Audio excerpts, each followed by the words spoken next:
so I have a question regarding our kind of built heritage in this country and kind of what you think needs to be done to safeguard that.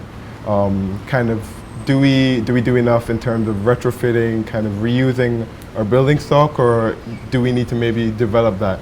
And you know, if so, then how do we start to do that? Yeah, I think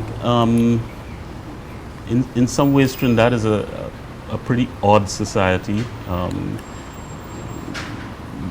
We tend not to have a lot of reverence for our history, and that also translates into our historical built environment. You know, the fact that we can so easily tear down historical buildings, and while there is a sort of a outcry when it happens, the fact that it happens at all is really outrageous. quite, and you know, in other parts of the Caribbean, things like that simply would not happen at all. I don't think sociologically there has been enough research looking at ourselves to understand why we behave that way. My own opinion on it is the prevalence of what I refer to as carnival culture, which is to say, we have this festival which is completely about freeing up. I mean, that's where it came from. It came from you know, celebrating to the max before Lent, and because it occurs every single year, there's this cycle of, well, you know, what's going to happen next year, what's going to happen next year.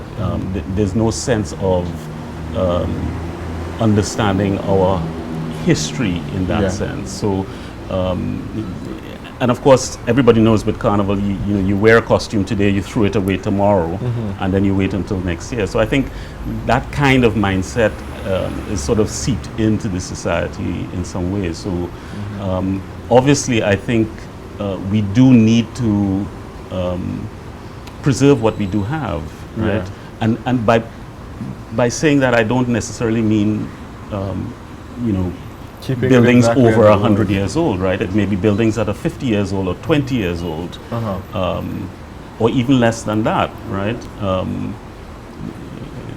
There was an incident, I don't know, a couple of years ago with a building done by John on the UWI campus, which was, to put it mildly, grossly altered. And we simply could not get anybody to understand why that was a problem. It's only at that point that I came to understand that the National Trust really only takes an interest in buildings that are over 50 years old. So we simply couldn't have any purchase with them in making that argument. But I mean, I think the issue of preservation and the lack of it, really, the lack of appreciation for preservation is a societal issue more than anything else. And it's difficult for architects to argue that point. Yes, absolutely. Kind of address that. If the society isn't with you, then you're not going to get anywhere at all. Yeah. So, oh man, I mean, you brought up a couple of really interesting kind of nuggets there that we could get into. But I guess the one, there are two kind of that I want to focus on. So the one you mentioned of sort of the idea of heritage being, even by those who champion it, quite fixed. yes. This idea of heritage is only something that's been here, you know, for a very 100 long, years since or colonial more. times, you know, where like our modern history is, and that's kind of where it starts, right? Our recent history is kind of forgotten, and then recent history, the point is that if you don't preserve what is the best currently of architecture currently, then it's not going to become something that is 100 years old. Yeah, right? so you can't just start to take interest, you know, 50 years down the line, which I think is, And then there's the other idea that our, you know, our kind of cultural nature, or our culture is one of transience. And then as architecture being something that, especially in a Western context, is something that's supposed to be quite fixed, you know? Yeah. The reason that the Parthenon is so famous is because it's been there for, you know, Yes. so long.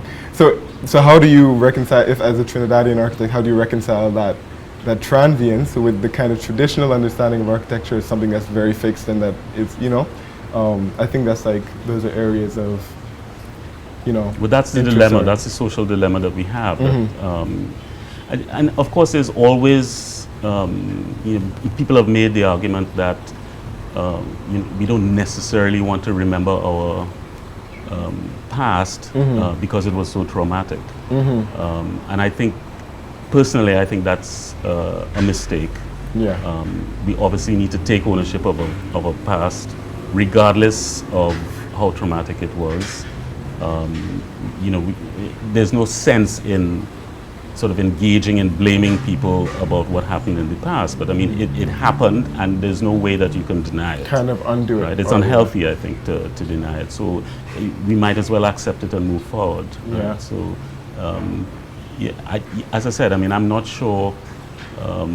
You know, it's really hard to change a society, right? Really, really hard to change a society. So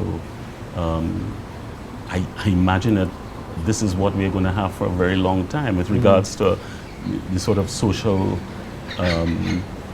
respect for architecture, both present and past, right? We have to deal with that. I will say, however, that you made mention before that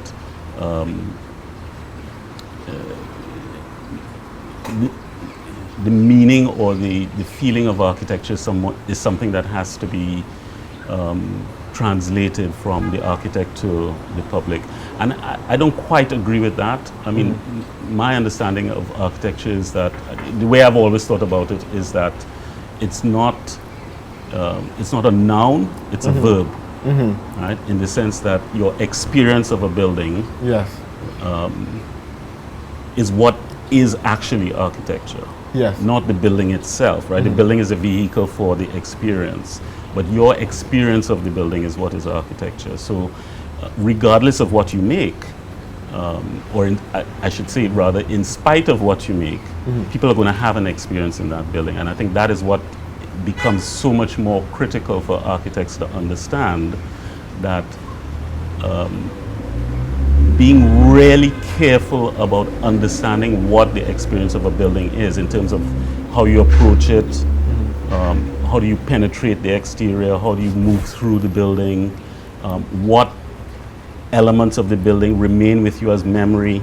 Yes. Those things are, to me, the stuff that should be thought about when you're making architecture, because it's what someone that experiences your building takes away with them. Yeah. Right? So sort of almost a phenomenological approach.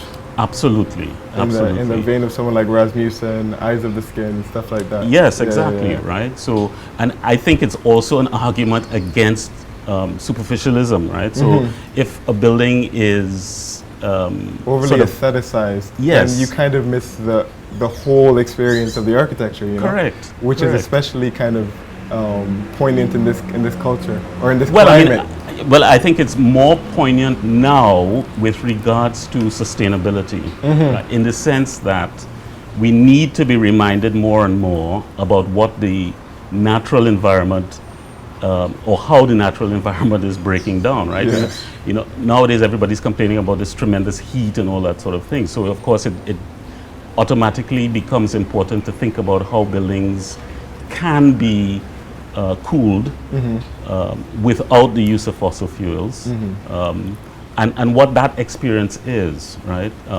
Because one of the complaints that I have about sustainability in architecture is that you can concentrate so much on solving the problem of getting rid of fossil fuels that you turn away from understanding the fundamental experience that somebody needs to have in a building. Yeah. Right? The building becomes extremely efficient. Yeah. Great. But it's almost become stripped of its soul. Exactly. At that point. Yeah. Exactly. And we have to do both. You actually absolutely have to do both. So that becomes important.